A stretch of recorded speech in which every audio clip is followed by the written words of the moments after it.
Why Venkateswararao, ఇటుమరాజుపల్లి, Brahmanapalli revenue పరిధిలో 2 ఎకరాల 79 సెంట్లు నా పేరుతోటి నా మిసెస్ పేరుతో ఉన్నది.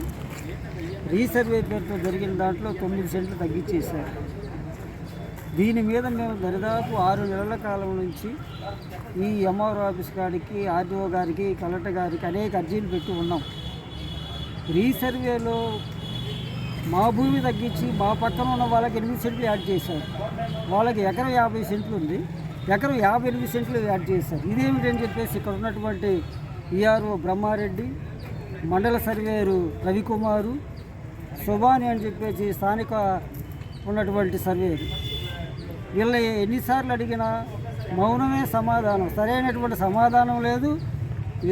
వస్తారు భూమి మీదకి కొలిసినట్లుగా షో చేస్తారు, ఎక్కడిదక్కడే సరైనటువంటి సమాధానం లేదు. ఇది చాలా దుర్మార్గం. మాదే కాదు, మా పక్కన ఉన్నటువంటి 8 సెంట్లు ఎక్స్ట్రా ఎక్కించుకున్న వాళ్ళది కోర్టు వివాదంలో ఉంది. కోర్టు వివాదాల్లో ఉన్నప్పుడు అసలు భూమి ఎక్కించడం అనేది తప్పు, అది సహజం కాదు కోర్టులో నడుస్తున్నప్పుడు.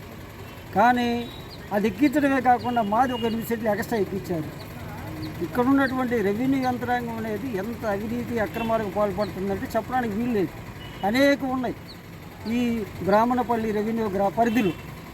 కాబట్టి ప్రభుత్వం వెంటనే దీని మీద విచారణ కూడా చేయాల్సిన అవసరం ఉంది. పెద్ద కుంభకోణం ఇది. భూ కుంభకోణం అనేది బ్రాహ్మణపల్లి రెవెన్యూ పరిధిలో ఇటీవల కాలంలో ప్రజలకు ఇచ్చినటువంటి ఇళ్ల పట్టాలు కూడా ఆ పరిధిలోది.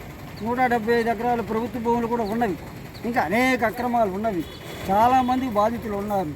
కాబట్టి ప్రభుత్వం వెంటనే విచారణ జరిపి ఈ బ్రహ్మారెడ్డిని, సర్వేరుగా ఉన్నటువంటి రవికుమార్ని, శుభాని వగైరా, ఆనాటి తహసీల్దార్కి ఉన్నటువంటి కిరణ్ కుమార్, వీళ్ళందరి మీద చట్టపరమైన చర్యలు తీసుకోవాలి. మరొకరు ఇలాంటి తప్పు చేయడానికి భయపడాలి. కాబట్టి యంత్రాంగం అనేది ఏదో సోమవారం అర్జీలు తీసుకోవటం, పరిశీలిస్తామనే దానికే కాకుండా ఎవరు తప్పు చేసినా చట్టబద్ధంగా వాళ్ళ మీద చర్య తీసుకొని బాధితులు రైతులకి న్యాయం చేయాలని చెప్పేసి ఈ సందర్భంగా మేము ప్రభుత్వాన్ని కోరుతూ ఉన్నాం. దీన్ని వీళ్ళు చర్యలు తీసుకునే పక్షంలో మేము హైకోర్టు దృష్టికి కూడా తీసుకెళ్ళి వీళ్ళ మీద చట్టపరమైన చర్యలు తీసుకునేందుకు ప్రయత్నం చేస్తామని ఈ సందర్భంగా తెలియజేస్తూ ఉన్నాం. నా పేరు ఎస్ శ్రీనివాసులు. నేను ఇష్టంరాజుపల్లిలో యాదాల సుబ్బారావు కుమార్తెను పెళ్లి చేసుకున్నాను 2007లో. ఆమెకు ఎకరం బాధిగా భూమి ఇచ్చారు గిఫ్ట్గా మా మామయ్య గారు.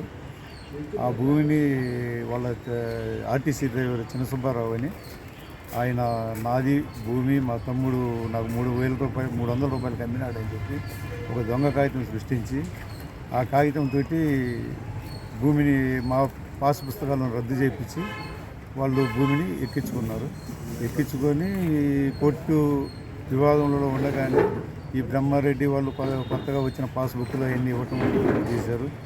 చాలా ఇబ్బందులు పెట్టారు. మా మిస్సెస్ని మెంటల్గా టార్చర్ కూడా చేశారు. చాలా కేసులు కూడా పెట్టారు. కానీ మేము ఎటువంటి కేసులకు దేనికి లొంగలేదు. ఆ లొంగకపోగా ఈ మధ్యకాలంలో సెటిల్మెంట్ అని చెప్పి వచ్చారు. దాది కూడా మేము ఒప్పుకోలేదు. కానీ వాళ్ళు చాలా ఇబ్బందులు పెడుతూనే ఉన్నారు.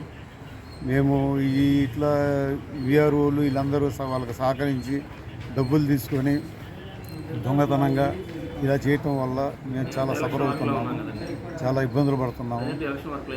దీని మీద మీరు గట్టిగా చర్యలు తీసుకొని ఎంఆర్ఓ కానీ, కలెక్టర్ గారు, ఆర్డీఓ అందరూ కూడా దీన్ని గట్టిగా పరిశీలించాలని చెప్పి మేము విజ్ఞప్తి చేస్తున్నాం. మా Jalapalem revenue village, Brahmanapalli revenue Jalapalem panchayat, మా గ్రామ పరిధిలోని రెవెన్యూ అధికారులు రీసర్వే పేరుతోటి ఒకరి భూములు ఒకరికి ఎక్కిస్తూ ఊర్లో ఉన్న ఎస్సీ కాలనీ కూడా ఒకరి పేరు పట్టాదారు పేరు మీద అన్యాక్రాంతం చేసి ఎక్కించి, అదేవిధంగా శాఖల మాన్యం కూడా వేరే వాళ్ళు కొనుగోలు చేసిన సర్వే నెంబర్ వదిలేసి డబ్బులు ఇచ్చిన వాళ్ళకి శాఖల మాన్యం ఎక్కిస్తూ రకరకాలుగా ప్రలోభాలకు గురి చేసి ఒకరి భూమిని ఒకరికి ఎక్కిస్తూ రెవెన్యూ రికార్డు మొత్తం ట్యాంపరింగ్ చేసిన గత రెవెన్యూ అధికారులు విఆర్ఓ, సచివాలయం సర్వేయర్ వెంకటేశు, క్రితం పనిచేసిన ఎంఆర్ఓ బి కిరణ్ కుమార్ గారి మీద చర్యలు తీసుకోవాలని ఈ సందర్భంగా మేము డిమాండ్ చేస్తున్నాం.